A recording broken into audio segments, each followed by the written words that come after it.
Auzubillahiminash-shaytanir-rajim. Bismillahir-rahmanir-rahim. My dear students, आज vectors का almost last topic हम डिस्कस करने जा रहे हैं।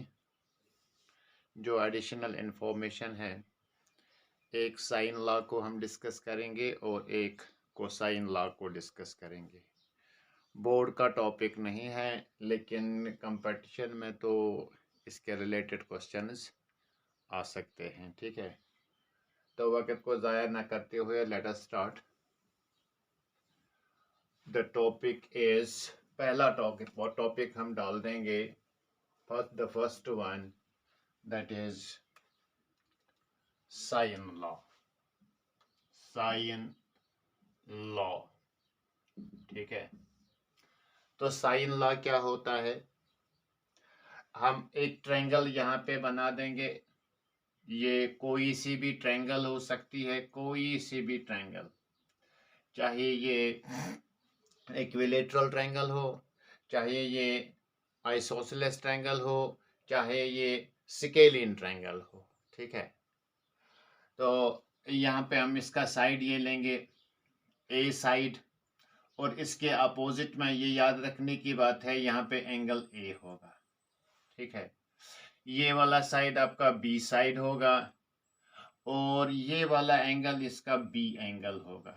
ठीक, और ये साइड इसका सी है, तो ये एंगल इसका भी सी होगा। ये स्मॉल सी है एंड ये कैपिटल सी। याद रखिए, ए के अपोजिट में ए एंगल, बी के अपोजिट में बी एंगल और सी के अपोजिट में सी एंगल। ये बी साइड को रिप्रेजेंट करता है, ये सी साइड को रिप्रेजेंट करता है और ये ए साइड को रिप्रेजेंट करता है। जो capital A, B and C, these are the angles, right. तो साइन का लॉ क्या है? कोई सी भी ट्रायंगल आप ले लीजिए, राइट एंगल ट्रायंगल हो, स्केलिन ट्रायंगल हो, आइसोसेलेस ट्रायंगल हो, एक्यूट एंगुलर ट्रायंगल हो, ऑब्ट्यूज एंगुलर ट्रायंगल हो, जो भी ट्रायंगल होगी, तो एक लॉ डिफाइंड है। वो लॉ हम यहाँ पे लिखेंगे।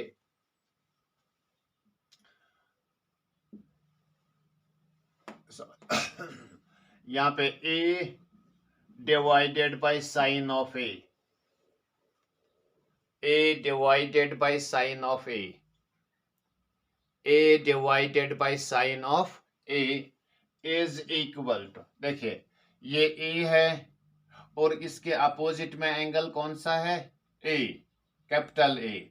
सो A divided by sine of A is equal to B divided by sine of B. आसान है याद रखना, B divided by sine of B, B divided by sine of B is equal to c divided by sine of c, is equal to c divided by sine of c। Clear? Angle दिए होंगे, side हम calculate कर सकते हैं, side दिया होगा तो हम एंगल्स को कैलकुलेट कर सकते हैं। ठीक है, कोई सा भी एंगल होगा, कोई सी भी ट्रायंगल होगी। चलिए, तो इस लॉ को हम कहते हैं, this is known as sine law, right. This is known as sine law. तो ये किसी भी ट्रायंगल के लिए ट्रू है। So it is true for any triangle, right. Now हम इसका प्रूफ देखेंगे और इसके रिलेटेड में जो क्वेश्चन होगा वो भी कर लेंगे।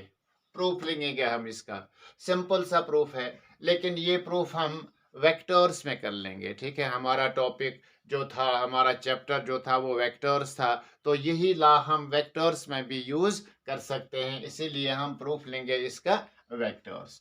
तो so let us consider 3 vectors. एक वेक्टर आपका ए वेक्टर है, यही स्मॉल ए वेक्टर हम लेंगे, एक वेक्टर ए है, और दूसरा वेक्टर ये लेंगे हम, that is equal to B, B vector, और इस तरह से ये वेक्टर आपका this is equal to C vector. क्या वेक्टर है ये? C vector. लेकिन एक बात का ख्याल रखना होगा आपको कि ये इसको साइक्लिक ऑर्डर में लेना है, इन द सेम ऑर्डर लेना है आपने। ए से बी, बी से सी की डायरेक्शन में, सॉरी बी की डायरेक्शन देख लीजिए और उसके बाद सी की डायरेक्शन देख लीजिए, तो ये एक ट्रायंगल बन जाती है। यहाँ पे क्या बन जाती है? ट्रायंगल। तीन वेक्टर्स की एक ट्रायंगल है, जो तीनों वेक्टर्स एक ही ऑर्डर में है, तो इनको हम साइक्लिक भी कहते हैं। ठीक है, साइक्लिक। तो ये वाला एंगल आपका बी के अपोजिट में बी एंगल होता है, ए के अपोजिट में ए एंगल यहाँ पे रख देंगे और सी के अपोजिट में सी एंगल रख देंगे। ठीक है, चलिए ठीक है। तो हम प्रूव कैसे करेंगे इसको? आसान है। आपने ट्रायंगल लॉ ऑफ वेक्टर्स तो पढ़ा है। ट्रायंगल लॉ ऑफ वेक्टर्स, एक वेक्टर हमारा ए होता है, दूसरा वेक्टर हमारा बी वेक्टर होता है, और इनकी रिजल्टेंट जो होती है that is in opposite order. इसको हम कहते हैं दिस इज और वेक्टर, ये बी वेक्टर, ये ए वेक्टर, ये लेकिन ये अपोजिट डायरेक्शन में। अगर हम इन दो को कंपोनेंट्स लेंगे तो ये दोनों सेम ऑर्डर में हैं। ठीक है, तो ये दोनों सेम ऑर्डर में हैं। जब ये दोनों सेम ऑर्डर में है तो ये तीसरा होना चाहिए इसका रिजल्टेंट, लेकिन ये रिजल्टेंट तब हो सकता है जब इसका ऑर्डर अपोजिट हो। याद रखिए यहाँ पे, जब इसका ऑर्डर अपोजिट हो, लेकिन इसका ऑर्डर भी सेम है, इसका अपोजिट ऑर्डर नहीं है। ठीक है, इसका भी ऑर्डर सेम है, ये अपोजिट ऑर्डर में होना चाहिए। तो यहाँ पे हम लिख सकते थे और is equal to vector A plus vector B. ठीक है, लेकिन जब यहाँ की बात करेंगे हम, ये सी वेक्टर, ये ए बी वेक्टर, ये ए वेक्टर, हम A plus B vector is equal to C vector नहीं लिख सकते हैं। क्यों नहीं लिख सकते हैं? कि ये सी वेक्टर जो आपका है ये अपोजिट ऑर्डर में होना चाहिए, लेकिन ये सेम ऑर्डर में है। अब ये मसला हम कैसे हल करेंगे? आसान है। तो इधर हम माइनस डाल देंगे, तो एक ही बात हुई कि होना चाहिए था इसको अपोजिट ऑर्डर में, तब हम इस तरह से लिख सकते थे, लेकिन ये सेम ऑर्डर में है इसलिए हम यहाँ पे माइनस डाल सकते हैं। ठीक है, तो अब आसान है, सी को ट्रांसफर कीजिए, यहाँ पे जीरो होगा, so A plus B plus C is equal to zero. So remember this. अगर डिस्प्लेसमेंट की बात करेंगे, ये भी डिस्प्लेसमेंट, ये भी डिस्प्लेसमेंट, ये भी displacement, and the body returns to its initial position. जहां से शुरू किया था वहां ही पहुंचा, वहां ही पहुंचा, तो नेट डिस्प्लेसमेंट किसके बराबर है? जीरो के बराबर। एक ही बात है। जहां से आप याद रखोगे, या इस तरह भी याद रखोगे कि अगर तीन वेक्टर्स ट्रायंगल बना लेते हैं और इनका ऑर्डर सेम है, resultant of the three vectors that is equal to zero. Right, तो अब आपको याद रहा होगा। So according to triangle law of vectors, according to triangle law of vectors क्या होगा? Vector A plus vector B is equal to vector C. No no no, यहाँ पे क्या डालेंगे हम? माइनस डाल देंगे। ठीक है, A plus B is equal to minus C.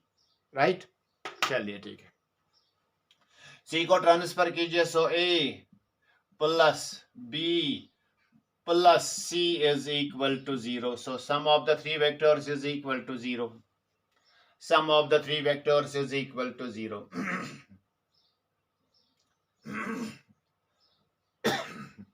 Right, चलिए, तो अब क्या करेंगे हम काम?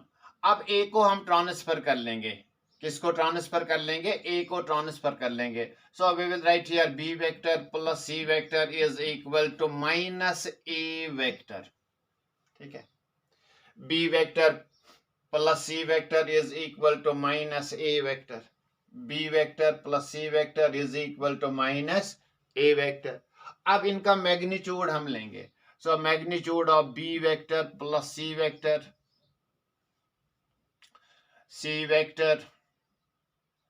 Is equal to minus A vector. ठीक है, तो यहाँ पे माइनस लिखने की अब जरूरत नहीं है, क्योंकि जब हम मैग्नीट्यूड लिखते हैं तो नेगेटिव पॉजिटिव बन जाता है। ठीक है, तो अब क्या काम करेंगे हम? हमें मल्टीप्लाई करना होगा। किससे मल्टीप्लाई करना होगा? हम क्रॉस प्रोडक्ट करेंगे, ए से क्रॉस प्रोडक्ट इसका, ए वेक्टर से करेंगे हम इसका क्रॉस प्रोडक्ट। ठीक है, so A vector cross B plus C vector लेकिन मैग्नीट्यूड इज इक्वल टू यहाँ पे A vector cross A vector, A vector cross A vector. तो आप देख लीजिए ये वाला हम डिस्ट्रीब्यूटिव लॉ तो पढ़ चुके हैं। Cross product of the vectors distributive law को ओबे कर लेता है।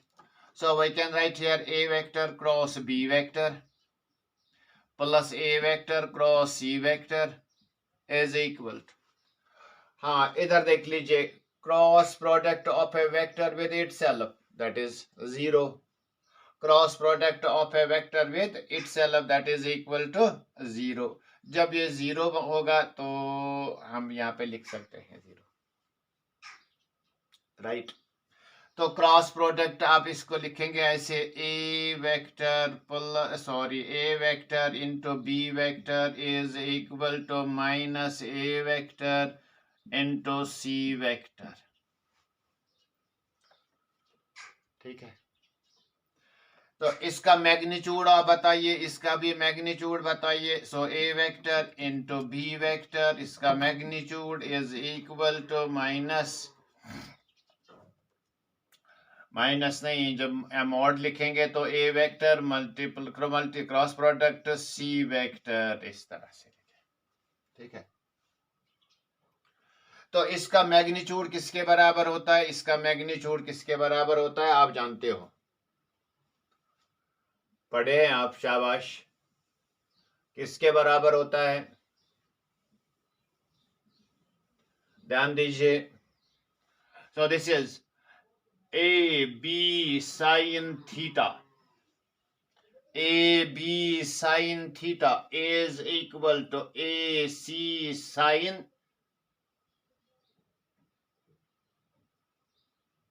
थीटा 1 हम यहाँ पे लिखेंगे, थीटा 2 यहाँ पे लिखेंगे, where theta is the angle between A and B and theta 1 is the angle between A and B, theta 2 is the angle between A and C vector, ठीक है। A और A कैंसल हो जाएगा, तो B sin theta 1 is equal to C sin of theta 2। अब हम फिर से डायग्राम पे चलते हैं।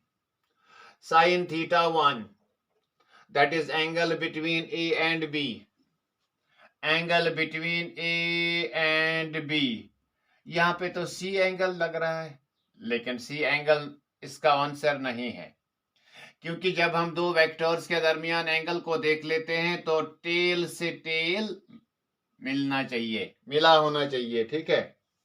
तो अगर टेल से टेल मिला होगा तब एंगल थीटा उसके दरमियान जो एंगल बन जाता है दैट इज, यहाँ पे तो हेड और टेल मिले हुए हैं, तो वेक्टर्स में तो पैरेलल शिफ्टिंग तो अलाउड है, तो इसको पैरेलल शिफ्ट कर लेंगे। तो अब इस वेक्टर का टेल और इस वेक्टर का टेल ये मिल जाते हैं, अगर ये मिले तो ये वाला पूरा एंगल 180 है, ये सी के बराबर है, ये 180 माइनस सी के बराबर, राइट। इसी तरह से हमें चाहिए ए और सी ये वाला एंगल, यहाँ पे भी टेल और हेड मिले हुए हैं, इसकी पैरेलल शिफ्टिंग कर लीजिए तो पूरा एंगल ये 180 के बराबर, इतना एंगल बी के बराबर, तो ये वाला एंगल आपका बन जाता है 180 माइनस बी, ठीक है, 180 माइनस बी। तो आप इधर लिखेंगे बी साइन ऑफ 180 माइनस ये वाला 180 minus C is equal to, यहाँ पे सी एंगल हमारा किसके बराबर है, C angle mean theta 2 mean theta 2 A और सी के, ए और C, so this is the angle that is C sine of 180 minus B. तो आप जानते हो ऐड शुगर टू कॉफी, यहाँ पे तो फंक्शन चेंज नहीं होगी पहली बात, और ये दोनों सेकेंड क्वाड्रेंट में है, साइन पॉजिटिव होता है, तो ये आपका होगा B sine of C is equal to C sine of B, ठीक है। तो हम लिखेंगे B divided by sine B is equal to C divided by sine C. तो मतलब हाफ और तो क्लियर हो गया। B divided by sine B जो मैंने यहाँ पे बताया था, B divided by sine B, ठीक है। C divided by sine C, C divided by sine C. अब हमें क्या चाहिए, अब हमें क्या चाहिए, A divided by sine A, A divided by sine A. इसको इक्वेशन फर्स्ट हम रख लेते हैं यहाँ पे। So this is our equation first, right, equation first. Again हम जानते हैं A plus B plus C is equal to 0, ठीक है। तो हमने ए से इसका क्रॉस किया था, ए गायब। अब बी से क्रॉस कर लीजिए तो बी गायब, सी से क्रॉस कर लीजिए तो सी गायब, जो मर्जी आपकी है। किससे करेंगे, चलो बी से करेंगे। So this is B cross A plus B cross B plus B cross C is equal to 0 cross B, ठीक है। बी से क्रॉस किया तो बी ए ये होगा आपका B A sine of theta. अगर मैग्नीट्यूड हम देख लेंगे, cross product of A vector with itself 0 होगा, plus 0। B cross C means B C sine of theta 2 लिखेंगे, थीटा 1 लिखेंगे, is equal 0 cross product with B that is equal to 0, okay. तो यहां पे होगा आपका बी ए साइन ऑफ, यहाँ पे तो हम मैग्नीट्यूड लेते हैं तो आसान हो जाएगा, सिर्फ मैग्नीट्यूड, ठीक है। चलो बाद में ले लेंगे, no problem. So B A sine theta, B A sine theta 1 is equal to minus B C sine theta 2। B और बी कैंसल हो जाएगा, इसका हम लेंगे mod, absolute value. So A sine theta 1 is equal to C sine theta 2, ठीक है। A sine theta 1 is equal to C sine theta 2। तो theta 1 ये एंगल है ए और बी के, ए और बी, ए और बी, ए और B, sorry that is 180 minus C. इस तरह से बी और सी के दरमियान, बी और सी के, वो तो यहाँ पे होगा, यहाँ पे भी हम इसको पैरेलल शिफ्टिंग कर लेंगे और ये वाला एंगल होगा 180 माइनस ए, ठीक है। सो थीटा 1 बी और A that is A sine of 180 minus c is equal to 180 minus c is equal to c sin of 180 minus a। जानते हो आप फंक्शन चेंज तो नहीं होती है, सेकेंड क्वाड्रेंट में है, साइन पॉजिटिव होता है, तब तो ये वाली एक्सप्रेशन किसके बराबर होगी, A sine C is equal to, यहां पे आपका होगा सी साइन ए, राइट।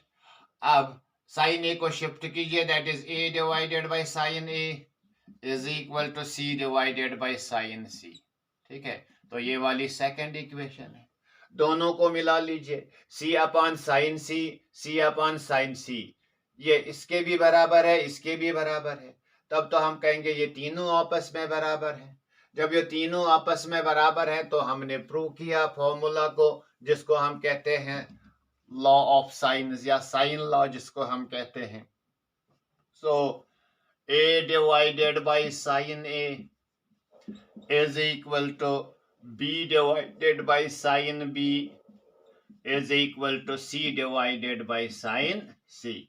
सो जिसको हम कहते हैं लॉ ऑफ साइंस, इसको हम कहते हैं लॉ ऑफ साइंस।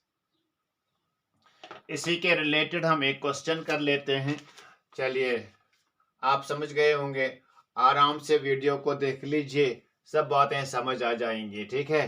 तो इस लॉ को हम कहते हैं law of sines, right. This law is known as law of sines, ठीक है। तो इसकी एप्लीकेशन क्या है, आसान। क्वेश्चन एक हमारे पास है, एक ट्रायंगल दी हुई है, ये ट्रायंगल है आपके पास, इसका नाम रखा है पी क्यू और आर। क्यू आर का वैल्यू हम जानते हैं, ये किसके बराबर है, 2 के बराबर।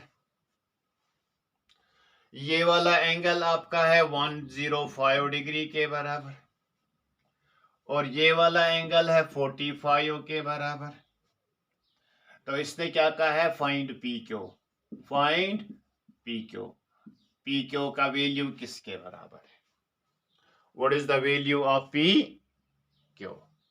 आसान सी न्यूमेरिकल है, बेसिक वन, बेसिक वन। चलिए ठीक है, तो शुरू कीजिए। हाँ, इसका सलूशन आसान है, हमें पता होना चाहिए तीनों एंगल्स किसके बराबर। दो तो दिए हुए हैं, एक अननोन है। जो अननोन एंगल है इसको हम कैलकुलेट कर सकते हैं, कैसे, मान लीजिए ये वाला एंगल जो पी पे एंगल बन जाता है, so angle P is equal to 180 minus 105 plus 45। शायद आप मेरी बात को समझ गए होंगे। तीनों का सम किसके बराबर होता है, 180 के बराबर। जब तीनों का सम 180 के बराबर है, दो तो दिए हुए हैं, तीसरा पता ही नहीं है। So angle P is equal to 180 में से इन दो के सम को निकालेंगे तो हमें तीसरा एंगल मिल जाएगा।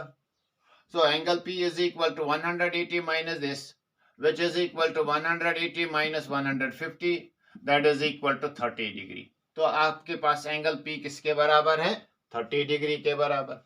तो अब हमें ये एंगल मिला 30 डिग्री के बराबर। तो पी क्यू कैसे हम निकालेंगे, आसान है, साइन लॉ को यूज करेंगे हम। ए के बदले में क्यू आर है, तो हम यहां पे लिखेंगे Q R divided by, Q R divided by, इसके अपोजिट में एंगल, उसका sine, that is sine of 30 degree, sine of 30 degree. हमें चाहिए कौन सा side, that is P Q.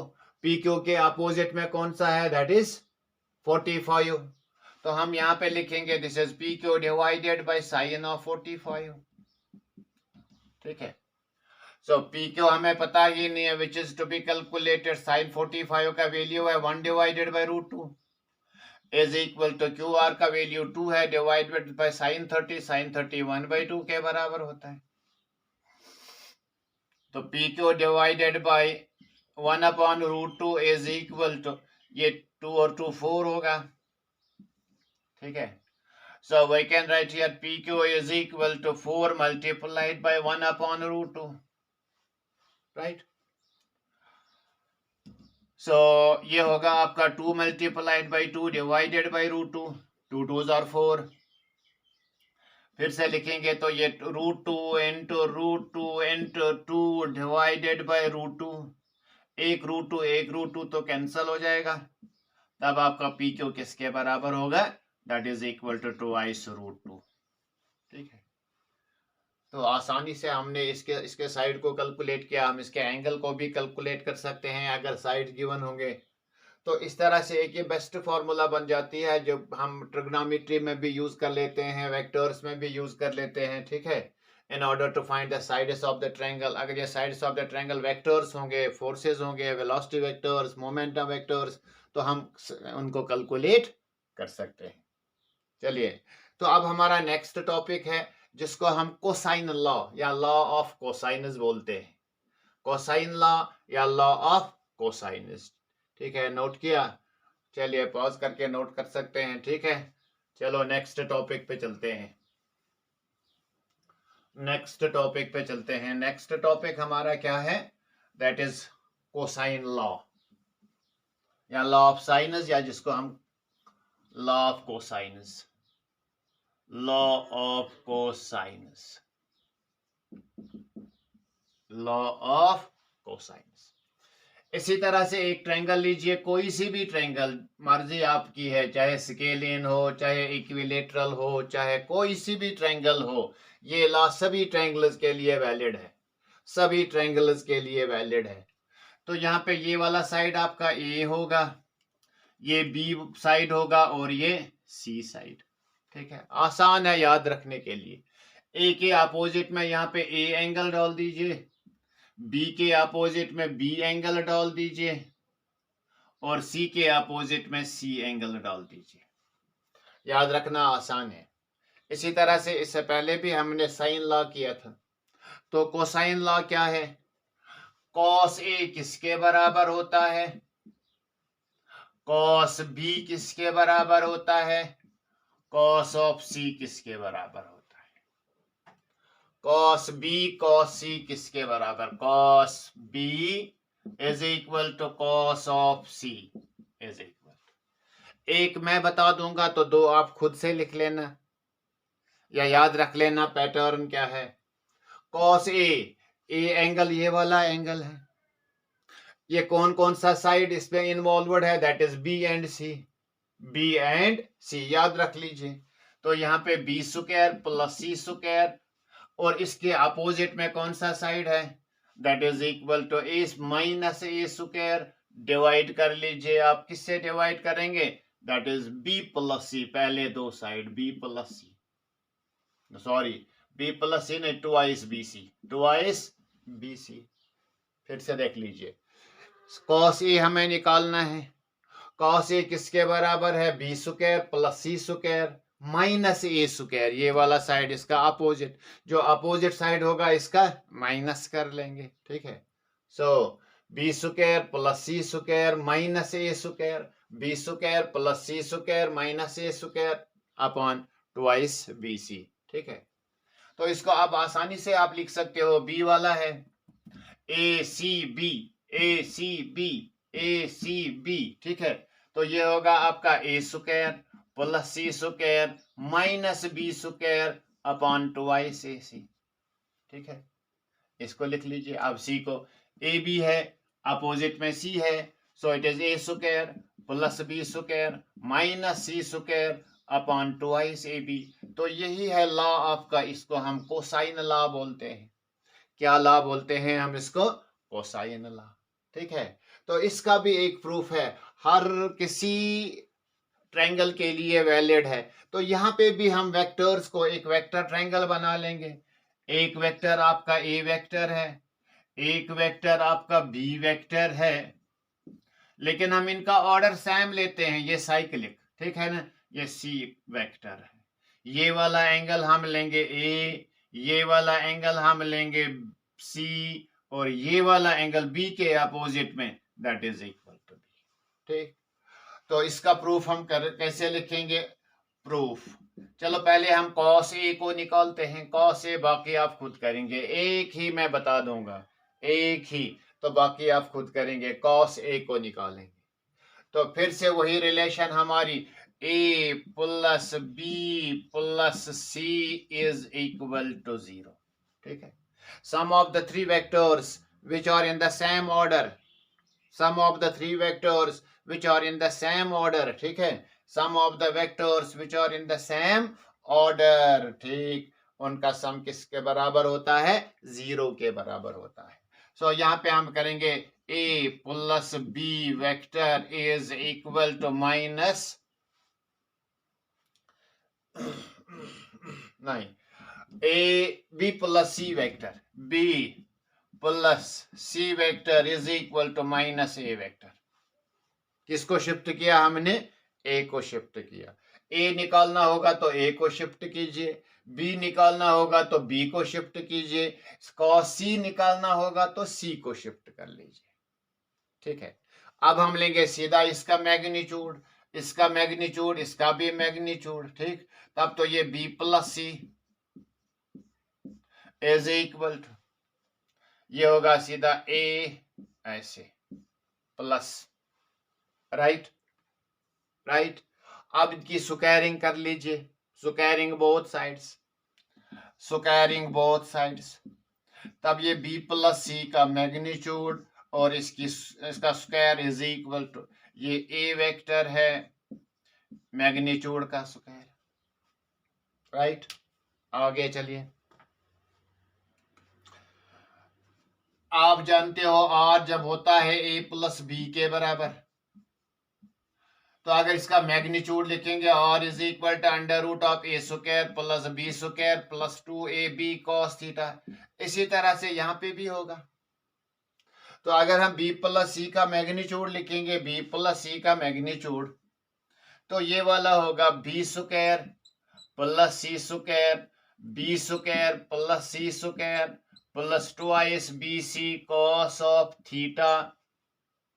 लेकिन इसके ऊपर रूट भी होगा और इधर स्क्वायर भी होगा। स्क्वायर तो ऑलरेडी है, रूट इसका होगा जब इसका हम मैग्नीट्यूड निकालेंगे, विच इज इक्वल टू, ये तो सिंपल ए स्क्वायर के बराबर आएगा, ए स्क्वायर के बराबर, सिंपल ए स्क्वायर। स्क्वायर और रूट कैंसिल हो जाएगा, so you will get here B square plus C square plus 2 B C is equal to, sorry 2 B C cos of, हाँ, theta. Theta is the angle between B and C. Theta is the angle between B and C. B और C. B and C. ठीक है, तो इसको parallel shift कीजिए। ये वाला angle आपको लेना है, दैट इज 180 माइनस ए। ये इससे पहले भी आप सीख चुके हो, सो it is 180 minus A, 180 minus A is equal to a square. ठीक, so this is b square plus c square plus 2bc, यहाँ पे होगा माइनस कॉस, क्योंकि ये सेकंड क्वाड्रेंट में है, फंक्शन चेंज नहीं होगा, लेकिन add sugar to coffee, add sugar to coffee, यहाँ पे साइन चेंज होगा।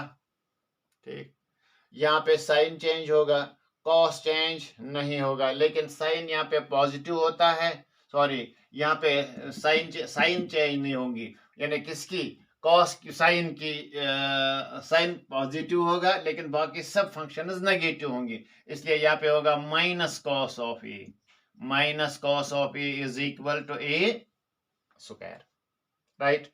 सो this is B square plus C square plus minus minus 2 B C cos of A is equal to A square. ठीक है,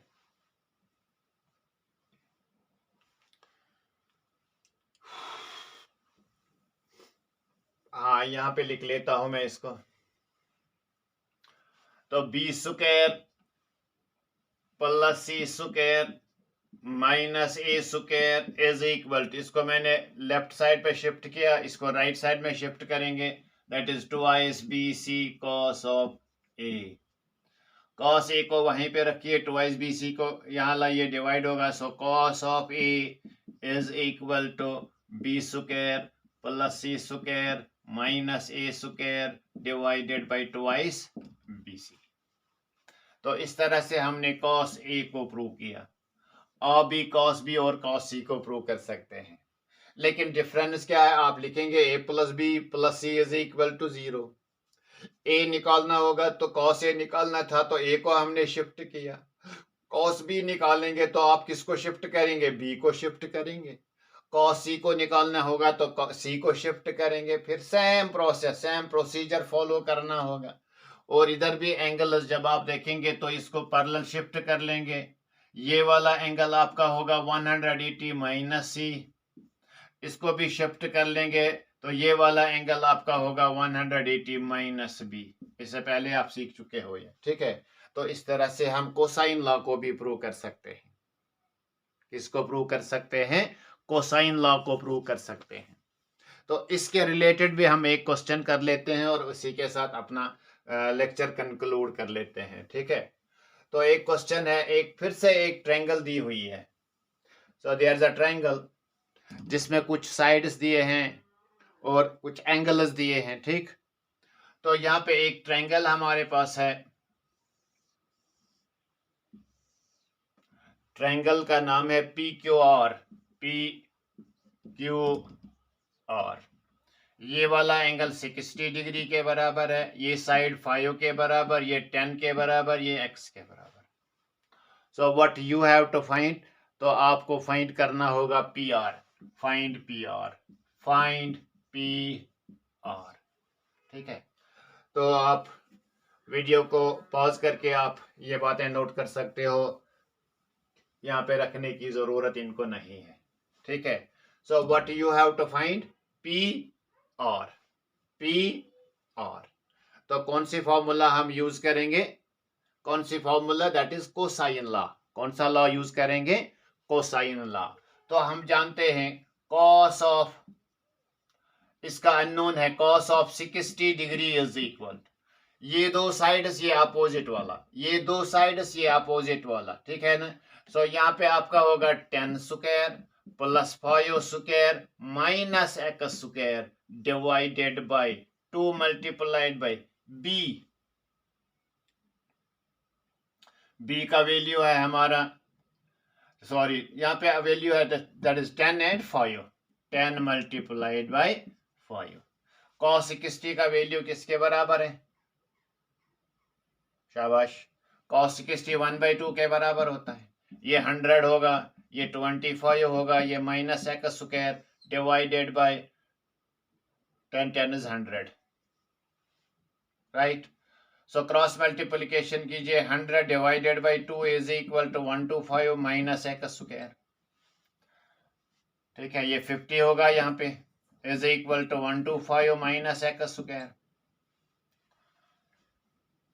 चलिए X square is equal to 125 minus 50,